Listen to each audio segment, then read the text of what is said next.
Que Deus fale ao seu coração através da mensagem que você irá assistir nesse momento. Mas antes, não se esqueça de se inscrever em nosso canal e ativar as notificações. Deus te abençoe. Queridos, vamos então à série de mensagens Encontros Transformadores. E no mês de abril nós estamos falando só em João capítulo 11.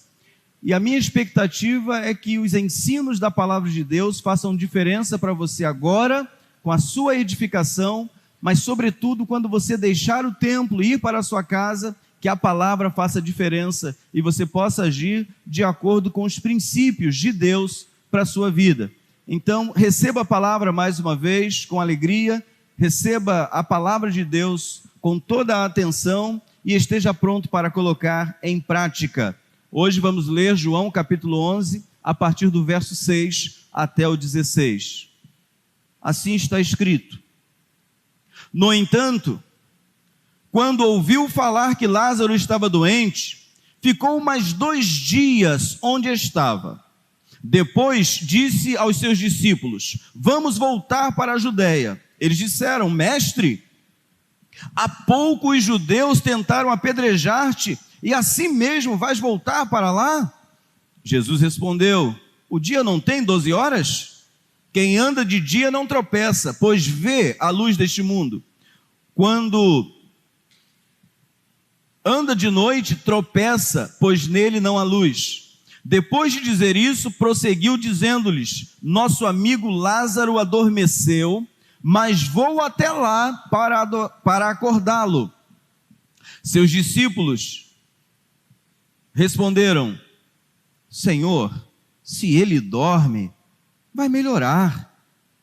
Jesus tinha falado de sua morte, mas os seus discípulos pensaram que ele estava falando simplesmente do sono. Então lhes disse claramente: Lázaro morreu. E para o bem de vocês, estou contente por não ter estado lá, para que vocês creiam. Mas vamos até ele. Então Tomé, chamado Dídimo, disse aos outros discípulos: Vamos também, para morrermos com ele. Sejam então bem-vindos à segunda mensagem da série Encontros Transformadores, narrada em João 11, onde temos o registro da ressurreição de Lázaro, o amigo de Jesus, dos versos 1 ao 5, como aprendemos no último final de semana. E quantas coisas acontecem antes que uma maravilha, antes que um sinal, antes que um grande milagre venha a acontecer. E eu quero que você não se identifique com os pontos negativos. Entre o milagre, entre Jesus ouvir um clamor e o milagre acontecer, quantas narrativas, quantas coisas acontecem, e eu quero te ensinar princípios da Bíblia para que você não caia nesse atoleiro que pode impedir que você avance para ver o seu milagre chegar. Diante dos problemas da vida, aprendemos no último domingo: chame o amigo Jesus. Foi a atitude de Marta e Maria: chama Jesus, porque Lázaro, aquele a quem ele ama, está doente. Depois, tenha certeza de que Jesus ouve a sua voz.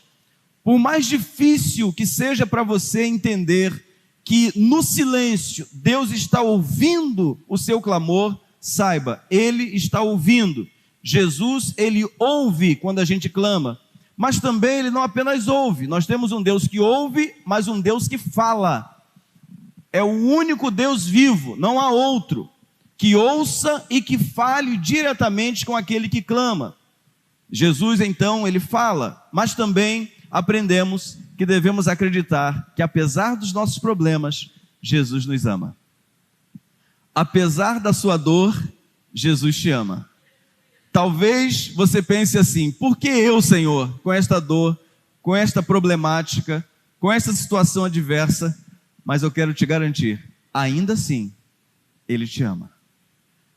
E vai te fortalecer para você não apenas vencer esta fase, este momento, mas vai te fortalecer para que você consiga levar a sua cruz até o fim. Ele disse que teríamos uma cruz. Negue-se a si mesmo, tome a sua cruz. Não existe evangelho sem dor, sem sacrifício, sem lágrimas. Mas quando você vai chorando, você volta com alegria, trazendo o resultado da sua caminhada. Hoje veremos o diálogo entre Jesus e seus discípulos.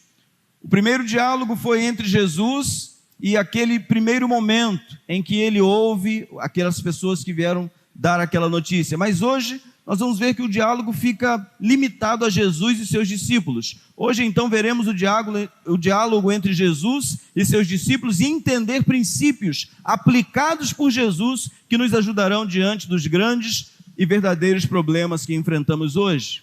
Em primeiro lugar, de acordo com o texto que lemos, Deus está no controle. Ah, pastor, essa frase eu já falei várias vezes. Essa frase está na ponta da minha língua. Quando alguma coisa que está acima da minha força, acima da minha compreensão, eu tenho essa frase de efeito: Deus está no controle. Você já ouviu isso? Só que essa frase precisa estar correndo na sua veia espiritual, de fato, para você aprender a descansar. Dizer que Deus está no controle, mas permanecer ansioso, preocupado, com síndrome do pânico, depressão, preocupado demais, é porque essa frase para você só é uma frase, não é uma realidade. Deus está no controle. Jesus recebeu uma notícia, mas diante daquela notícia, ele ainda ficou 2 dias onde estava, para mostrar aos discípulos que ele tem domínio e controle sobre todas as coisas. Sobre a sua luta, continue orando, mas descanse. Continue orando, clamando ao Senhor, mas saiba que Ele tem o controle e o domínio sobre todas as coisas. Isso que estamos vivendo hoje não se compara com o que Deus vai te revelar daqui a pouco. É por isso que você e eu estamos passando por isso. É por isso que Deus nos prepara para amanhã estarmos prontos, para não nos tornarmos orgulhosos, vangloriosos, não nos tornarmos pessoas chatas, sem perspectiva, sem sonho. Deus quer levar você para um outro nível, e para você chegar no outro nível, você vai precisar crer, confiar e descansar que Ele está no controle. Assim está escrito. No entanto, quando ouviu falar que Lázaro estava doente, ficou mais 2 dias onde estava. Você lembra de Elias? Joga mais água no sacrifício. Joga. Agora mais água. Quem se lembra disso? Joga mais água. E mais água. Queridos, eu já desisti de fazer churrasco. Quem faz churrasco lá em casa é Raquel. Eu não consigo nem acender. O homem aqui é terrível. Nem acender eu consigo. É Raquel que faz lá em casa. E a gente tem que ter o carvão seco. Mas Elias estava debaixo de uma autoridade espiritual tão alta, e a sua confiança de que Deus estava no controle de tudo, e Deus queria aquilo ali, ele falou assim: joga mais água, joga mais água, joga mais água. Daqui a pouco, como quem faz um traço para fazer uma grande massa, ele fez então um rego, ele fez com que a água circulasse em volta, encheu, transbordou. E Deus veio e respondeu e consumiu tudo que estava ali, com fogo. Porque o fogo do Espírito é diferente do fogo do nosso churrasco. Porque Deus está no controle. Não tenha preocupação. Talvez o que estava ruim pode até ter ficado pior. Mas calma, Deus está te levando para o outro nível. Deus vai te mostrar no deserto coisas que você não enxergaria quando tudo está bem. Quando tudo está bem. Sabia que quando tudo está bem você enxerga pouco? Mas quando Deus começa a te apertar, você vai para um outro nível e você começa a ouvir Deus com muito mais clareza. Tem gente que só ouve Deus quando está no hospital. Tem gente que só ouve a voz de Deus quando está no corner. Tem gente que só ouve Deus quando está chorando e já não tem mais jeito, e Deus vai lá por misericórdia e fala. Mas Ele quer que você entenda que Ele tem domínio e controle sobre a sua dor, sobre a sua provação. É Ele que está operando em você, não é outro. É Ele. E você deve confiar nele e no controle que Ele tem. Veja o que Jesus disse: essa doença não acabará em morte. É para a glória de Deus, para que o Filho de Deus seja glorificado por meio dela. Quando Jesus diz isso, Ele ainda não havia feito o milagre. Mas ele disse, olha, morreu, mas essa não vai acabar em morte. Não vai, mas já morreu, mas não vai acabar em morte. Porque Deus tem um propósito, tem um plano. Existem circunstâncias na nossa vida que a gente acha que é o fim, não tem mais jeito. Mas Deus tem um propósito muito além do meu e do seu. Ele sabe o que faz. Ele sabe como nos alcançar. Ele nos ajuda a acreditar tanto no poder curador, quanto no poder restaurador da vida após morte. Jesus disse, eu sou a ressurreição e a vida. E ele acrescentou, aquele que crê em mim, ainda que morra, viverá. E quem vive e crê em mim, não morrerá eternamente. E a pergunta que ele fez a Marta, eu faço a você nesta noite, você crê nisto? Você crê nisso? Que Jesus e aquele que crê nele, aquele que crê em Jesus, não vai morrer eternamente. Porque, queridos, esse corpo aqui, ele vai para o pó, porque do pó ele veio. Não tem jeito. Quando chegar a minha senha, é intransferível. Não, deixa eu passar aqui para o pastor Jorge. Toma minha senha. Não. E, queridos, deixa eu te dar uma notícia. Todos nós estamos na fila. Só não sabemos em que lugar da fila nós estamos. Mas é fato. Todos nós vamos comparecer ante o tribunal de Jesus e receberemos dele a aprovação ou a reprovação. Mas todos nós vamos comparecer. Não dá para driblar. Por isso eu te convido nesta noite a aceitar aquele que é a ressurreição e a vida, para que você não morra eternamente. E o pior da morte eterna é que você vai para sempre para longe de Deus. Nunca mais terá contato com o Criador, e essa é a maior derrota de um ser humano. Tanto que aqui a palavra de Deus vai nos dizer de que adianta ganhar o mundo todo e perder a sua alma. Aqui tudo é passageiro, é efêmero, aparece e logo desaparece, e nós precisamos acreditar naquele que é eterno. Nosso problema pode servir ao propósito de Deus em glorificar o nome de Jesus por meio de nós. Ele só tem a nós. Quando ele te prova, ele está querendo que você seja aprovado para que o nome dele seja glorificado. Você se lembra? Ele falou com Moisés assim, Moisés, você vai bater na rocha. Moisés foi lá e bateu, porque Deus mandou ele bater. Mas num segundo momento, ele falou para Moisés o seguinte, dessa vez você não vai bater, você vai falar. Quem se lembra disso? Quem se lembra? Você vai falar com a rocha e ela vai jorrar água. Só que Moisés já estava tão estressado com o povo via sinais, maravilhas, prodígios, coisas extraordinárias, coisas fantásticas. Moisés chegou lá, jorrou água, mas ele não entrou na terra. Sabem por quê? Porque você não me santificou diante do povo. Você não me glorificou diante do povo. Eu receberia toda a glória do povo se naquele momento você se posicionasse da seguinte forma: assim diz o Senhor, foi assim que ele me disse, e eu vou falar agora com a rocha, para que vocês creiam em Deus, não em mim. Deus me disse que eu vou falar com a rocha e ela vai jorrar água para vocês. Queridos, Deus tem propósitos com a nossa escassez. Você sabia que muita gente não pode ser rico? Sabia disso? Tem muito crente que não pode ser rico? Quem sabia disso? Deixa eu ver.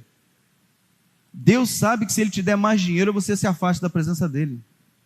E pastor, então é por isso que eu estou nessa... É exatamente por isso. Porque se você tiver mais dinheiro, você foge. Você acha que você é alguém, empina o danado do nariz, aí ele vai só te apertando. Lembra de Paulo? Ele foi até o terceiro céu, aí viu coisas inefáveis, não dava para contar, não existiam palavras que pudessem explicar o que ele viu. Aí ele vai dizer assim, para que eu não me exaltasse muito acerca da visão que eu tive, ele me deu um espinho na carne, e eu roguei, Senhor, tira isso de mim. Não. Tira? Não. Tira? Não, não vou tirar, Paulo, porque eu sei que você vai se exaltar. Eu sei que se eu não deixar vocês assim, nessa fraqueza, você vai... Então, a minha graça te basta, porque o meu poder se aperfeiçoa na tua fraqueza. Então, glorifique a Deus até pela sua fraqueza. Glorifique a Deus até por isso que está apertando a sua vida, que está te fazendo chorar, te preocupar. Vai glorificando, porque quando o povo de Deus glorifica e canta, essa batalha não é tua, a batalha é do Senhor. Ele vai te dar vitória, Ele vai fazer o milagre. Nem tudo está perdido. Vejam a visão que Paulo tinha, Filipenses 1, 12 a 14. Quero que saibam, irmãos, que aquilo que me aconteceu tem antes servido para o progresso do Evangelho. Como resultado, tornou-se evidente a toda a guarda do palácio e a todos os demais que estou na prisão por causa de Cristo. E a maioria dos irmãos, motivados no Senhor pela minha prisão, estão anunciando a palavra com maior determinação e destemor. É lucro para o Evangelho. Eu estar preso, a igreja está avançando. Eu estar preso, tem gente pregando, achando que está me punindo. E então está pregando, e Paulo vai dizer assim, ó, o importante é que seja pregado mesmo. Vai pregar. A minha prisão, o meu sofrimento, a minha dor, o meu cerceamento está contribuindo para o avanço do Evangelho. Ele entendeu porque ele era espiritual. São chaves de Deus para a sua vida. A sua luta, o seu problema, a sua aflição, são chaves que Deus quer ativar na sua vida para que você cumpra o propósito dele. E quando você é aprovado no propósito dele, o que acontece à sua volta são milagres extraordinários. Deus quer fazer milagres, mas Ele conta comigo e contigo. Diante de um grande problema, mantenha o controle.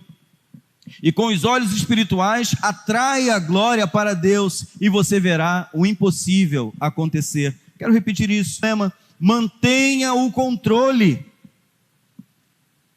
Tem crente que perde o controle com uma naturalidade, com uma facilidade, parece que já está à flor da pele. Perde o controle. Em qualquer situação, em qualquer circunstância, já foi.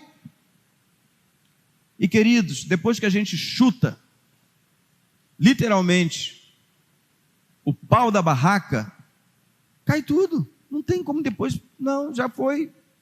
Aí depois você tem que pedir perdão, fazer o caminho de volta, você se arrepende. Então, mantenha o controle diante de situações extremas, confiando em Deus. Observem, 2 Reis, capítulo 6, versos 15, 16 e 17. O servo do homem de Deus, Geazi, o servo do homem de Deus levantou-se bem cedo pela manhã e quando saía, viu que uma tropa com cavalos e carros de guerra havia cercado a cidade. Então ele exclamou: "Ah, meu senhor, o que faremos?" O profeta respondeu: "Não tenha medo. Aqueles que estão conosco são mais numerosos do que eles." Eliseu orou: "Senhor, abre os olhos dele para que veja." Então o Senhor abriu os olhos do rapaz. Eu quero que você dê muita atenção a isso que eu vou te dizer agora. Você precisa que os seus olhos espirituais sejam abertos para que você veja a obra de Deus.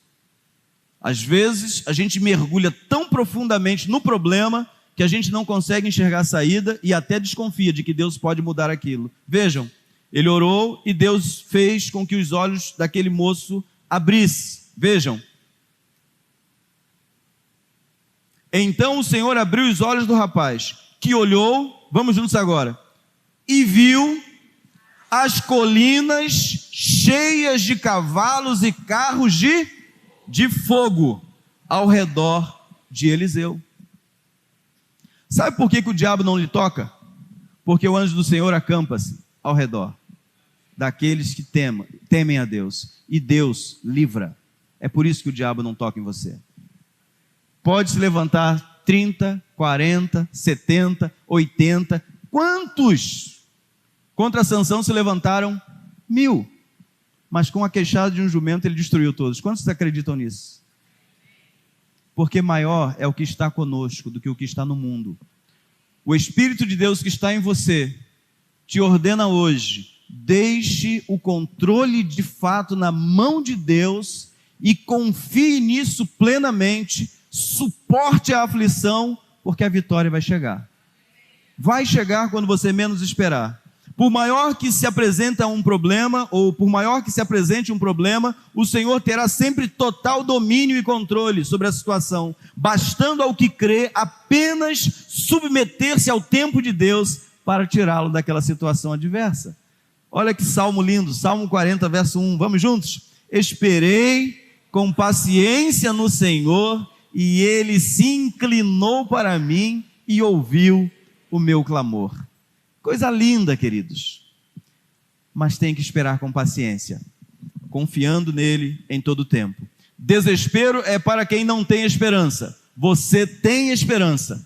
Jesus é a sua esperança. Em segundo lugar, no caminho do milagre há perigos. Depois disse aos discípulos: vamos voltar para a Judeia. Estes disseram: mestre, há pouco os judeus tentaram apedrejar-te, e assim mesmo vais voltar para lá? Parece que Jesus estava ensinando o que as Escrituras diziam no Antigo Testamento, ao contrário. A Bíblia diz: não tentarás ao Senhor. Não pode tentar a Deus, não é isso? Quando você está enfrentando um problema, não é para você encarar o problema como se você fosse super-homem. Não tente a Deus, não pode tentar. Mas quando você está na direção de Deus, quando você está sendo guiado por Deus, quando você tem a Deus como seu pastor, Ele vai sempre te levar às águas tranquilas. Independente de como estiver a sua vida. O que o salmista vai dizer? O salmista vai dizer assim, olha: ainda que eu ande pelo vale da sombra da morte, não temerei mal algum, porque tu estás comigo, a tua vara e o teu cajado me consolam. Deus está conosco em todos os momentos, sejam eles quais forem. Ele vai caminhar contigo no dia, à noite, de tarde, quando tudo estiver legal, quando tudo estiver dando certo, mas quando também estiver dando errado. Não percam o controle. Ele está literalmente controlando tudo, mas no caminho da sua vitória existem perigos. E quem não corre perigos acaba não cumprindo também o propósito que Deus tem. Jesus estava ensinando aos discípulos que no caminho de um milagre ou de uma grande conquista existem perigos, existem riscos, e nós precisamos ser prudentes e usarmos os princípios que Jesus se utilizou para que nós possamos não apenas viver a nossa fé, como conduzir a outros pelo mesmo caminho. É lindo ver esses princípios. O primeiro princípio: seja sóbrio, vigie. Jesus disse o seguinte, Jesus respondeu: o dia não tem 12 horas? Quem anda de dia não tropeça, pois vê a luz deste mundo. Quando anda de noite, tropeça, pois nele não há luz.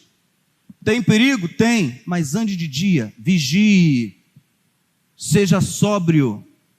Quando Deus começa a fazer sinais e maravilhas e prodígios, a primeira coisa que pode chegar no seu coração ministrador, no seu coração crente, é que você é alguém que é digno de um elogio, de uma honra. Olha, quando eu estou suando lá, eu pego o meu lencinho. Quem já viu isso aí? Você tem televisão? Eu pego o meu lencinho e dou para a pessoa, e a pessoa leva o lencinho, passa no rostinho e fica curado. Quem já viu isso aí? Ah, que bom.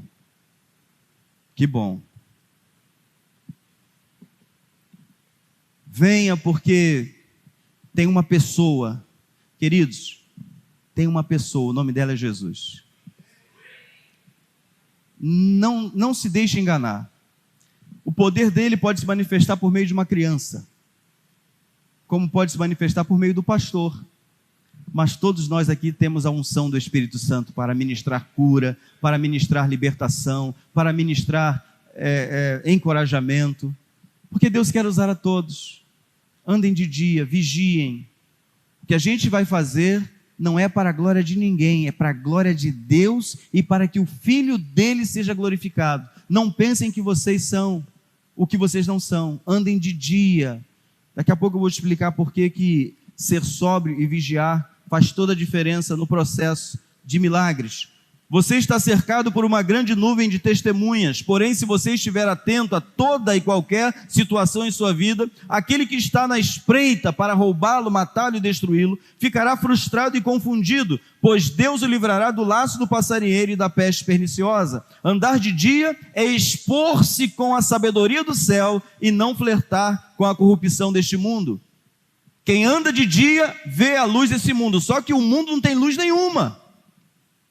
O mundo não tem costumes do céu. O mundo não tem práticas do céu. O mundo não tem nada de Deus. E eu quero que você olhe comigo para 1 João, que está no segundo princípio, que é abrir bem os seus olhos. Abra bem os seus olhos. Ele vai dizer: quem anda de dia não tropeça, pois vê a luz deste mundo. E 1 João 2,15 a 17 vai dizer assim: não amem o mundo, nem o que nele há. Se alguém amar o mundo, o amor do Pai não está nele, pois tudo o que há no mundo, a cobiça da carne, a cobiça dos olhos e a ostentação dos bens, não provém do Pai, mas do mundo. O mundo e sua cobiça passam, mas aquele, vamos juntos? Mas aquele que faz a vontade de Deus permanece para sempre. Aleluia! Seja sóbrio, abra bem os olhos espirituais. Existem perigos também quando a gente vê sinais, maravilhas, muita alegria, muita festa. E nós precisamos nos manter exatamente aonde Deus nos colocou, como servos. Servos. Quem se lembra aí de Naamã? Quem se lembra de Naamã? Que bom. Era um super-herói daqueles dias, mas era leproso. Era um grande homem, famoso, um guerreiro fantástico, do reino da Síria, do Império Assírio, mas era leproso. E ele vai à presença do profeta de Deus. A menina fala: olha, se eu estivesse lá em Samaria, eu ia te apresentar um profeta, ele ia ministrar sobre a sua vida, você seria curado. E ele pediu autorização, o rei autorizou, ele foi lá, e quando ele chegou lá, Eliseu falou assim: ó, manda ele tomar 7 mergulhos, lá no Rio Jordão. Ele ficou na bronca, ele pensou que ia ter corneta, tapete vermelho para a chegada dele, não teve nada, nem lá Eliseu foi. Aquele homem é curado, amém? Você crê nisso? Aquele homem foi curado, mas não foi no primeiro mergulho, nem no segundo, muito menos no 6º, foi no 7º, porque o profeta mandou dar 7 mergulhos, mas não podia ser um só? Podia, mas Deus mandou dar 7. Às vezes a gente quer o sinal, a maravilha, o prodígio, o milagre no primeiro mergulho. Pastor, eu já orei, já chorei, já jejuei, já fiz propósito, já fiz isso e nada. Persevere. Repita a dose. Vai jogando mais água. Daqui a pouco Deus faz assim, ó. Aí passa. Quer ver uma coisa? Você já passou por tribulações? Já passou? Aleluia. Quando vier uma próxima, se prepare, Deus vai te colocar num outro degrau. Vai doer, vai te preocupar, mas você vai vencer, você vai avançar. Marcos 8,36. Pois que adianta o homem ganhar o mundo inteiro e perder a sua alma? Tudo neste mundo, queridos, a última coisa que o mundo tem para nós é vida, é amor, é alegria e paz. Estas coisas você só vai encontrar em Jesus. Porque Ele é amor, Ele é vida, Ele é a alegria verdadeira no Espírito Santo e Ele te dá a paz que excede todo entendimento. Em terceiro lugar, cuide do seu pensar. Os pensamentos de Deus são sempre muito acima do nosso. Ele diz isso. Então, cuidado com o que você pensa. Troque o pensar pela revelação do Senhor. Quando você recebe uma resposta de Deus, você não pensa mais nada, a decisão de Deus já foi tomada, e você só repete isso. Mas como quando o homem, eu estou pensando, não está me dizendo nada, você está pensando? Eu também penso, logo existo. Não é isso. Cristão tem que andar debaixo da revelação do Senhor. Por isso é que nós precisamos orar, buscar o Senhor, para recebermos dele a direção para a nossa vida. O que você pensa, eu tenho porque eu sou seu amigo, mas não vai me interessar para tomar uma decisão. O que eu quero é ouvir Deus falando, porque isso te traz segurança e força e vigor para seguir. Cuide do que você pensa. Observe. Joia. Depois de dizer isso, prosseguiu dizendo-lhes: nosso amigo Lázaro adormeceu, mas vou até lá para acordá-lo. Seus discípulos responderam: Senhor, se ele dorme, vai melhorar. O Senhor sabe que a gente está aqui passando esse perrengue, né? Porque como é que a gente vai chegar lá? A gente vai ser apedrejado. Agora mesmo a gente já deu graças a Deus porque a gente conseguiu escapar. Não é melhor deixar ele acordar por si só? Estavam com medo de voltar. Jesus tinha falado de sua morte, mas os seus discípulos o quê? O que os discípulos? Está lá, ó, grande lá, ó. Mas os seus discípulos pensaram que ele estava falando simplesmente do sono. Ao dirigir a palavra aos discípulos para justificar o retorno perigoso que faria voltando à Judéia e chegando na aldeia de Marta, Maria e Lázaro, Betânia, Jesus usa uma figura de linguagem comum àqueles que morreram nele. Está dormindo. Os discípulos pensaram errado porque estavam com medo do que poderia ocorrer caso fossem novamente para a Judéia. Senhor, se dorme, vai melhorar. Ora, se dorme, vai acordar, seria o correto. Mas eles têm noção da gravidade do problema. E eles então usam a expressão melhorar. Notem, eles trocaram acordar, mas ele vai melhorar. Esse era o sinal de que entendiam que algo ruim, muito grave estava ocorrendo em sua saúde física. Com certeza eles sabiam. Para que os discípulos fossem com ele, foi necessário Jesus dizer: Lázaro morreu. É lógico que se Lázaro, Marta e Maria eram amigos íntimos de Jesus e os seus discípulos caminhavam com ele, é lógico que Marta, Maria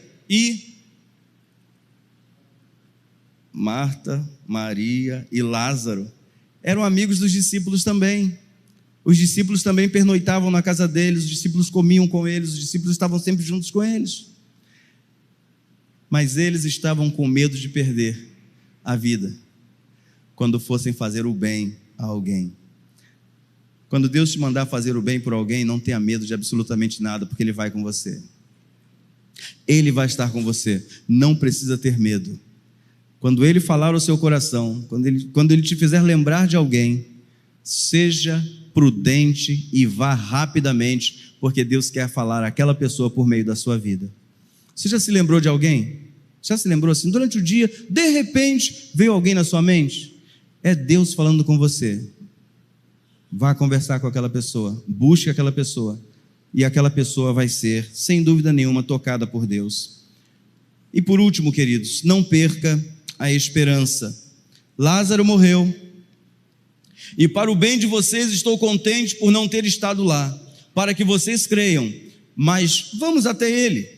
Então Tomé, chamado Dídimo, disse aos outros discípulos: vamos também para morrermos com ele. Jesus chamou eles para morrer? Jesus disse que quem fosse com ele estava correndo risco de morte? Jesus disse em algum momento que era para Tomé falar aquilo? Isso é para você ver como que é a mente humana e o que Deus quer realmente fazer. Na mente de Tomé, se eles estavam correndo risco de vida, eles poderiam morrer. Quando Jesus disse para eles assim: não, vamos lá que eu vou despertá-lo do sono. Você não vai morrer, querido. Você não vai morrer nessa provação. Você não vai morrer com essa luta. Confie no que eu estou te dizendo nesta noite. Esta luta e esta provação é para a glória de Deus. Transforme o problema em oportunidade. Foi isso que Jesus fez. Eu me alegro por estar aqui com vocês, para que vocês creiam que eu sou a ressurreição e a vida. Se eu estivesse lá, era uma coisa, mas vocês estão me vendo aqui, ele morreu lá, e nós vamos lá agora despertá-lo. Vocês vão ver o milagre de Deus. Queridos, o seu problema hoje é o teu milagre amanhã. E se você se agradar do Senhor, mesmo na tribulação, o que vai acontecer é que o nome dele será glorificado. Porque todos verão em você alguém de muita fé, alguém que creu em Deus, alguém que elevou o sentimento para um outro nível, que não é o sentimento terreno, porque o sentimento terreno é afligido, é assolado pelo que ele está vendo.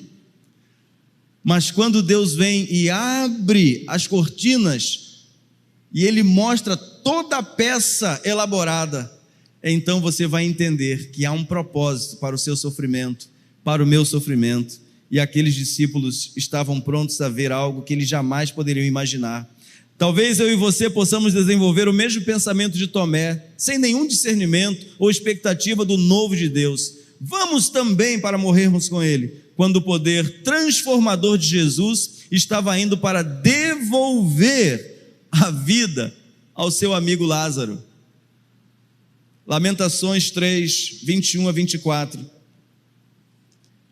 Todavia, lembro-me também do que pode dar-me esperança. Graças ao grande amor do Senhor é que não somos consumidos, pois as suas misericórdias são inesgotáveis, renovam-se cada manhã, grande é a tua fidelidade.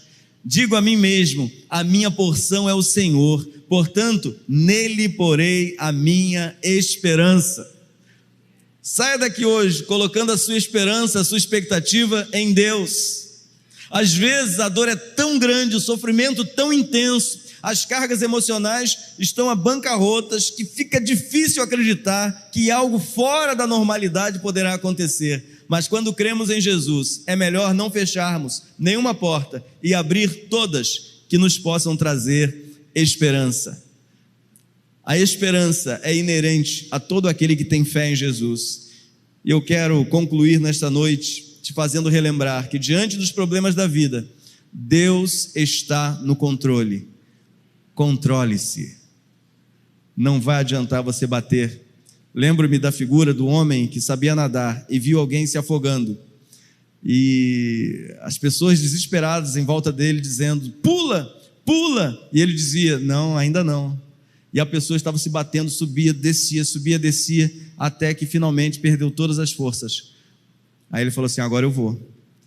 Aí depois ele explicou que se ele fosse na hora que a pessoa estava muito forte, iam morrer os dois, porque o outro ia, desesperado, jogá-lo para baixo. Ele foi lá e retirou quando a pessoa não tinha mais força. Então, quando você não tiver mais força, Deus vai te carregar no colo e vai te conduzir para a vitória. Ele está no controle. Vigie e ore, pois no caminho do milagre há perigos, precisamos estar atentos. Sua mente precisa estar ligada à mente de Deus. Então cuide do seu pensar, cuidado com o seu pensamento, porque nem sempre o seu pensamento e o seu olhar estão alinhados com o pensamento e a vontade do Senhor. Não se desespere diante dos perigos, logo não perca a sua esperança. Que Deus te abençoe, que Deus te guarde, que Ele multiplique sobre você a sua conquista, a sua vitória, mas que mais importante que isso, que você comigo agora possa tomar uma decisão ao lado de Jesus, que você comigo agora possa confrontar a sua vida, o seu problema, o seu anseio, a sua situação adversa. E eu quero te convidar a deixar essa situação aí, isso que está complicado, na mão daquele que traz esperança para você hoje, nas mãos de Jesus.